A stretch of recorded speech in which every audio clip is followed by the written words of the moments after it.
Good morning everybody. आज हम लोग क्लास 9th के चैप्टर फर्स्ट को डिस्कस करेंगे। जैसा कि आपको पता है कि टॉपिक में हमने टॉपिक लगा लिया है the French revolution, chapter first the French revolutions. और आप लोगों ने पिछले क्लास में या पिछले वीडियो में आपने देखा पढ़ा कि फ्रेंच रिवॉल्यूशन आखिर क्या था, फ्रांस की क्रांति क्या थी और फ्रांस की क्रांति ने हमें क्या दिया या पूरे वर्ल्ड को क्या डिक्लेरेशन दिया, ये भी जान लेते हैं। तो इस विषय को हम लोग भली भांति समझ भी चुके हैं कि बेसिकली फ्रेंच रिवॉल्यूशन क्या था और इसकी क्या इम्पैक्ट थी पूरे वर्ल्ड पे, इनके क्या परिणाम थे, ये सभी हमने देखा। आज हम इस टॉपिक को आगे बढ़ाएंगे और जानेंगे कि फ्रेंच सोसाइटी के बारे में पढ़ेंगे कि फ्रेंच सोसाइटी किस तरह की थी। क्योंकि हमने देखा कि जो फ्रेंच रिवॉल्यूशन में जब लोगों ने गैदर होकर के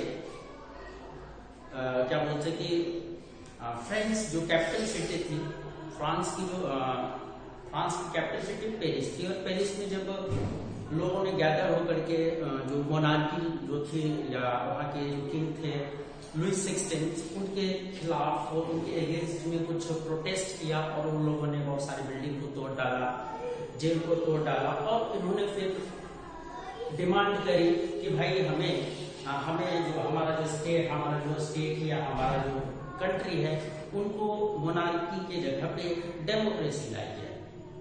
आई थिंक सबको समझ में आ रहा है कि डेमोक्रेसी लाई जाए। तो डेमोक्रेसी लोगों ने डिमांड करी और साथ ही साथ लोगों ने बहुत सारी चीज डिमांड की। सिर्फ डेमोक्रेसी नहीं बल्कि लोगों ने बहुत सारी चीज, जैसे कि जो वहाँ पे रॉयल फ्लैग था उसकी जगह पे जो था कि नेशनल फ्लैग 3 कलर जो होता है उनकी डिमांड करी और साथ ही साथ जो यूनिफॉर्म लॉ उनकी डिमांड करी। तो ये सारी चीजें आपने पिछले क्लास में पढ़ा है। आज हम डिस्कस करेंगे और साथ ही साथ ये भी जानते हैं कि ड्यूरिंग फ्रेंच रिवॉल्यूशन, जब फ्रेंच रिवॉल्यूशन स्टार्ट हुई थी उस समय फ्रांस में बेसिकली जो मिडिल क्लास कह सकते हैं, जो थर्ड क्लास थे, जो कि पुअर फैमिली थे या फिर किसान थे, गरीब किसान थे, लेबर थे, आर्टिजियन थे, इन लोगों का जो लाइफ था काफी कॉम्प्लिकेटेड हो चुका था। इन लोगों को भारी भरकम टैक्स भी देना पड़ता था, जिसके कारण जो है कि कॉस्ट ऑफ ब्रेड जो थी वो राइज हो चुका था। तो अगर हम फ्रेंच रिवॉल्यूशंस को अच्छे से देखें, फ्रेंच रिवॉल्यूशंस को ध्यान से पढ़ें, तो हमें दिखता है कि कहीं ना कहीं फ्रेंच रिवॉल्यूशंस के समय जो फ्रेंच सोसाइटी थी, उस समय की वर्तमान सोसाइटी थी, उनमें अव्यवस्थित थी, सुव्यवस्थित नाम पर अव्यवस्थित थी।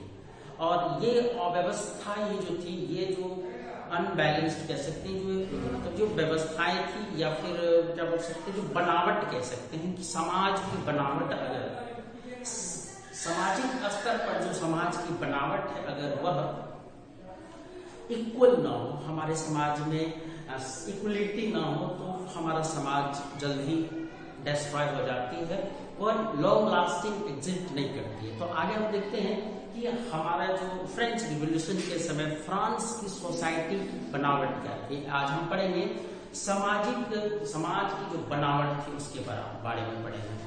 तो जैसा कि आप लोगों को हमारे बोर्ड पे, ब्लैक बोर्ड पे दिख रहा होगा कि French society during late 18th century में फ्रेंच जो सोसाइटी थी, फ्रांस की जो समाज थी, उनकी व्यवस्थाएं किस तरह की थी, क्या क्या चीज थे, आपको बोर्ड पे साफ साफ दिख भी रही होगी आई थिंक ये चीज। तो हम सबसे पहले जानेंगे कि फ्रेंच सोसाइटी क्या बोल सकते हैं, फ्रेंच सोसाइटी कितने भागों में विभाजित था। तो सबसे जो पहला तो फ्रेंच सोसाइटी बेसिकली 3 स्टेट में, जो आपको दिख रहा होगा, ये 3 चीज दिख रहा होगा, ये फर्स्ट स्टेट, ये सेकेंड स्टेट और ये third state. 3 state, first state, second state and third state. तो फ्रेंच सोसाइटी 3 स्टेट में बटा हुआ था, 3 स्टेट में बटा हुआ था। पहला स्टेट तो हम लोग पढ़ते हैं, पहला स्टेट था कैलर्जी पहले स्टेट में आती है। सेकेंड स्टेट में आती नोबिलिटी और थर्ड स्टेट में आती थी big businessman, merchant, court official, lawyer, peasants and artisans, और इसके साथ साथ स्मॉल पीजेंट्स एंड लेबर वगैरह जो भी आते थे, ये सारे के सारे बड़े से लेकर छोटे भी थर्ड स्टेट में आते थे। इन थर्ड स्टेट में बेसिकली किसान, आर्टिजियन, मर्चेंट, बड़े बड़े बिजनेसमैन और छोटे छोटे बिजनेसमैन भी बेसिकली थर्ड स्टेट में आते थे बेसिकली।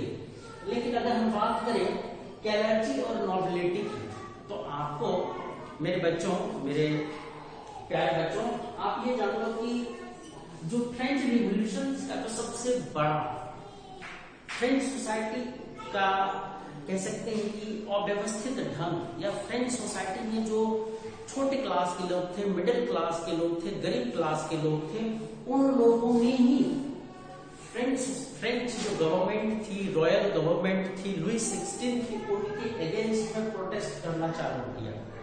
उन लोगों ने ही प्रोटेस्ट करना चालू किया। उन लोगों ने उनकी सरकार के अगेंस्ट में बातचीत स्टार्ट किया कि नहीं, सरकार, हमारी सरकार अच्छी नहीं है, हमारे ऊपर ध्यान नहीं देती है, हमारे जो बेसिक नीड है उनके बारे में ध्यान नहीं देती है, और साथ ही साथ जो टैक्सेस पे, जो किसी भी देश के अंदर जो वहां के लोग जो टैक्सेस पे करते हैं, तो यहाँ उल्टा था, टैक्सेस पे करना है लेकिन सिर्फ और सिर्फ जो थर्ड स्टेट के लोग थे, और थर्ड स्टेट में भी वे लोग जो किसान हैं, फार्मर हैं, जिनके पास अपनी खेत नहीं है, किसी दूसरे के खेत में काम करके किसी ना किसी तरह टीनेंट टाइप के लोग थे। टीनेंट्स, दैट मीन्स कि एक वर्ड आता है टीनेंट्स। टीनेंट्स क्या होता है? जो दूसरे के घर में रह रहा है या दूसरे के खेतों में काम कर रहा है, इस तरह के लोग थे। तो इन लोगों पे टैक्सेस के जो लोड था, यानी कि इनको जो टैक्स पे करना है, मैक्सिमम टैक्स इन लोगों को पे करना है। तो अगर सपोज करते एक किसान ही प्रोडक्शन करे, प्रोडक्शन करने के बाद वो देश को खिलाए और वही ज्यादा से ज्यादा टैक्स पे करे, तो कहीं ना कहीं देश में भूखमरी तो आएगी। प्रोडक्शन करने वाले के पास ही खाने को अनाज नहीं है और वही ज्यादा से ज्यादा टैक्सेस पे कर रहा है, और जो बड़े क्लर्जी टाइप के आदमी थे, नोबिलिटी टाइप के आदमी थे, जो राजा के फेवरेबल व्यक्ति थे, जो उनके दरबार में रहते थे, उनको पेमेंट करना है, उनको टैक्स पे नहीं करना है, बिल्कुल नहीं करना है। तो यही कारण था कि जो थर्ड स्टेट के लोग थे उनके ऊपर बहुत ज्यादा टैक्स बढ़ता चला गया। एट लास्ट क्या हुआ, इन लोगों ने प्रोटेस्ट किया, और ये प्रोटेस्ट फ्रेंच रिवॉल्यूशन के नाम से ज्यादा फेमस हुआ। फ्रेंच रिवॉल्यूशन में लोगों को एक मैसेज मिला कि फ्रेंच रिवॉल्यूशन एक ऐसा पहला रिवॉल्यूशन था पूरे वर्ल्ड में जिन्होंने लोगों को एकता, यानी कि यूनिटी, फ्रेटर्निटी, और बोल सकते हैं कि क्या मैसेज दिया, यानी कि एकता और बंधुत्व, यानी बंधुत्व मतलब भाईचारा, एकता और भाईचारे का जो पूरे वर्ल्ड को मैसेज दिया, ये फ्रेंच रिवॉल्यूशन ने दिया। आगे हम और बहुत सारी चर्चा करेंगे कि फ्रेंच रिवॉल्यूशन की और क्या क्या चीजें हैं। ये तो बेसिकली हम आपको बता रहे हैं कि सोसाइटी के बारे में बात कर रहे हैं। तो हम लोग आगे बढ़ते हैं, आगे देखते हैं। बुक को थोड़ा सा देखना जरूरी है कि आपके बुक में क्या लिखा है और क्या पढ़ना है आपको। तो पेज नंबर की बात कर लेते हैं। हिस्ट्री पेज नंबर 4 लिखता है French society during the late 18th century. जैसा कि आप लोगों को पता है, अगर हम बात करें, ये बुक सबके पास होगी आई थिंक, और जब आप देखेंगे तो आपको साफ साफ पता चल रहा होगा कि पेज नंबर 4 में जो French society during the late 18th century, यानी 18th सेंचुरी के आसपास, 18th सेंचुरी के समय फ्रेंच की सोसाइटी किस तरह की। बेसिकली आप ये तीन चीज तो याद रख सकते हैं कि क्लर्जी, नोबिलिटी एंड जो थर्ड स्टेट में आ गया बिजनेसमैन, मर्चेंट, ये तो ठीक है। लेकिन बेसिकली ये जो फर्स्ट स्टेट में क्लर्जी, वो क्या था, वो किस तरह के लोग थे। स्टेट थर्ड सेकंड स्टेट में बात करते हैं नोबिलिटी, वो किस तरह के लोग थे, एंड थर्ड स्टेट में बात करते हैं मर्चेंट, बिजनेसमैन, सेक्रेटरी, ये सारी चीजें। तो सबसे पहले हम बात करते हैं कि कैलर्जी की बात करते हैं। तो कैलर्जी जैसा कि मैंने आपको लिखा कि group of persons invested with a special function in the church. एक ऐसे ग्रुप ऑफ पर्सन्स, एक ऐसे ग्रुप ऑफ पर्सन्स जो कंबाइन होकर के इन्वेस्ट करते थे एक स्पेशल, कोई भी खास तरह के वर्क के लिए, किसी खास तरह के फंक्शंस के लिए, और इस तरह के लोग जो बेसिकली चर्च के लिए इन्वेस्ट करते थे, बेसिकली चर्च के लिए इन्वेस्ट करते थे, और उस तरह के जो ग्रुप ऑफ पीपल होते थे उस तरह के लोग कैलर्जी कहलाते थे, या क्लर्जी कह सकते हैं उसको बेसिकली। और दूसरा की नॉबिलिटी की बात करेंगे। नॉबिलिटी किस तरह के लोग होते थे बेसिकली, तो हम लोग आगे देखते हैं। सबसे पहले लिखता है कि in 1774 Louis 16 of a Bourbon family of kings ascended with the thrones of France. He has 20 years old and married to Austrian princess Marie Antoinette. Upon his accession, the new law-making fund and empty treasure. Long years of war had drained the financial resources of France. Added to this was a cost of maintaining an extravagant court to the immense of places of vassals under Louis XVI. ये कहना चाह रहा है कि जब French society में जब Louis 16 king बना, राजा बना, और उन्होंने जो लुइस 16 था उसने 20 साल की उम्र में अपनी मैरिज किया, और साथ ही साथ 20 साल की उम्र शादी करने के साथ वो शादी की ऑस्ट्रिया की राजकुमारी थी। आपको क्वेश्चन पूछा जाएगा कि ये जो लुइस 16 थी उनकी शादी किससे हुई थी, मतलब कि तो आपको सीधी सी बात होगा कि ऑस्ट्रियन राजकुमारी थी, प्रिंसेस थी। अपॉन दिस एक्सेशन, इस एक्सेशन में क्या हुआ कि उनके जो लुइस 16 का जो ट्रेजर था, खजाना था, वो खाली हो गया। क्यों खाली हो गया? क्योंकि लुइस 16 और साथ ही उनकी जो पत्नी थी काफी खर्चीली थी, लग्जरियस लाइफ जीना चाहती थी, और जिसके कारण जो खजाना था, राज का खजाना डे टू डे खत्म होते चले गया।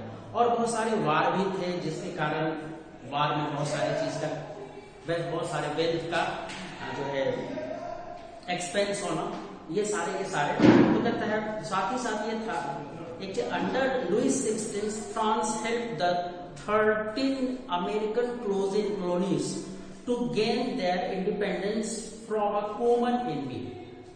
लुइस 16 ने क्या किया कि 13 अमेरिकन कॉलोनी को उनके पड़ोसी राज्य से छुड़ा लिया, उनको हेल्प किया। साथ ही साथ जो पड़ोसी राज्य था वो ब्रिटेन था, ब्रिटेन से छुड़ाया। The war added more than billion libraries to debt that libraries एक वर्ड है LIVE, libraries एक वर्ड है LIVRES।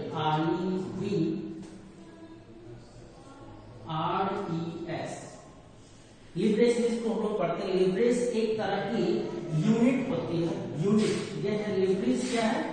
Unit of currency, unit of currency.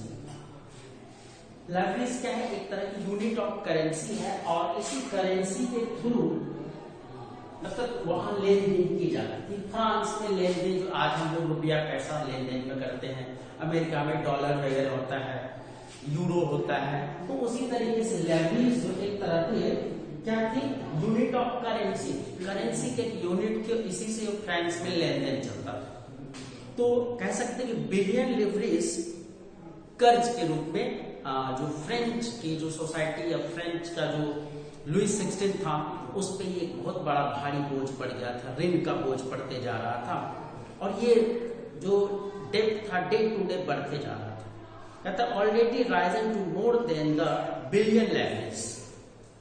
Lender who gave state a credit now began to charge 10% interest on a loan. So the French government was obliged to spend increasing percentage of budget on the invest payments alone. the meets its regular expenses such as the cost of maintaining an army, the court running government offices or universities, the state was forced to increase taxes. अपने राजपाट को चलाने के लिए, court को चलाने के लिए, अपने यूनिवर्सिटीज को चलाने के लिए, अपने अपने जो राजमहल है उसको मेंटेन करने के लिए उनके पास पैसे की जरूरत थी, और इसी पैसे की जरूरत ने उनको टैक्स बढ़ाने पे मजबूर किया, और उन लोगों ने टैक्स बढ़ा दिया। टैक्स बढ़ाने के साथ साथ लिखता है कि even the measure would not be have sufficient. French society in the 18th century was divided into 3 states, and only members of third state paid taxes. इसमें लिखा हुआ है साफ साफ कि जो टैक्सेस देनी थी वो किन को देनी थी? The third state. यहाँ लिखा हुआ है क्या लिखा हुआ है? French society in the 18th century was divided into 3 states. French society 3 भागों में बटी हुई थी, first state, second state and third state, and only the members of third states paid taxes, और सिर्फ थर्ड स्टेट वाले को ही टैक्सेस पे करने की को दिया गया। सिर्फ जो है थर्ड स्टेट वाले ही टैक्स पे कर सकता है, यानी टैक्स पे करना पड़ेगा, इनफोर्सली करना पड़ेगा। ये एक दबाव है कि आपको जो है टैक्सेस पे करना ही पड़ेगा, और सिर्फ थर्ड स्टेट वाले को ही टैक्स पे करना होगा। यानी कि मैंने ये बात बहुत सारे टाइम्स कर लिए हैं। आगे बात करते हैं कि ये क्लर्जी क्या था। अगर आपको ये पता है कि पहला स्टेट को क्लर्जी, सेकंड स्टेट में नोबिलिटी, एंड थर्ड स्टेट में you know very well what I am wrote, तो मैंने क्या लिखा है, यू नो वेरी वेल, आपको साफ साफ दिख भी रही हो बोर्ड पे। तो आगे बात करते हैं। लिखता है the society of state was part of the feudal system that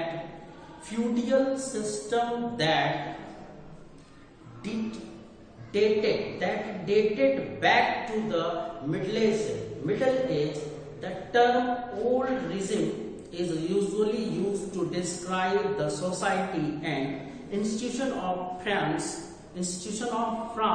before 1789.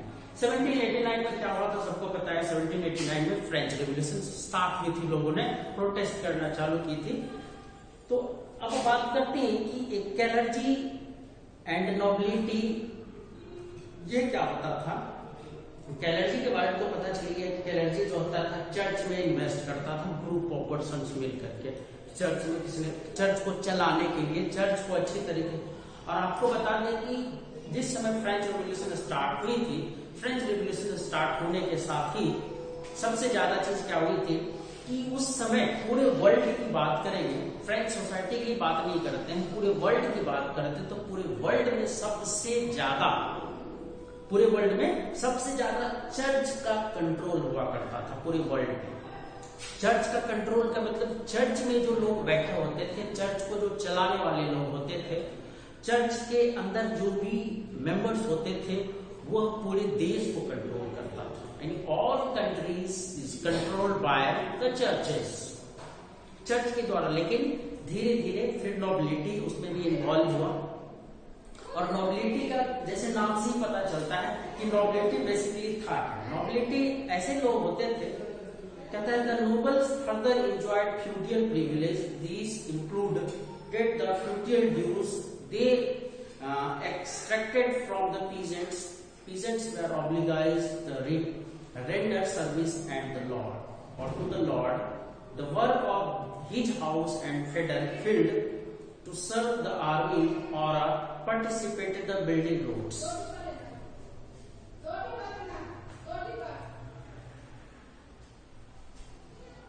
ठीक है, तो हम लोग इस चीज को आगे बढ़ाते हैं और इस क्लास को स्टॉप करते हैं। आई होप कि आप लोगों को ये क्लास अच्छी लगी होगी। अगर अच्छी लगी होगी तो बहुत अच्छी बात है, आप लोग इस चीज को ध्यान से पढ़िए, और मैं ट्राई करूंगा, कोशिश करूंगा कि मैं इससे भी अच्छे से अच्छे इंफॉर्मेशन आपको दूं और आपके पास इंफॉर्मेशन पहुंचनी चाहिए। चलिए, okay, thank you so much.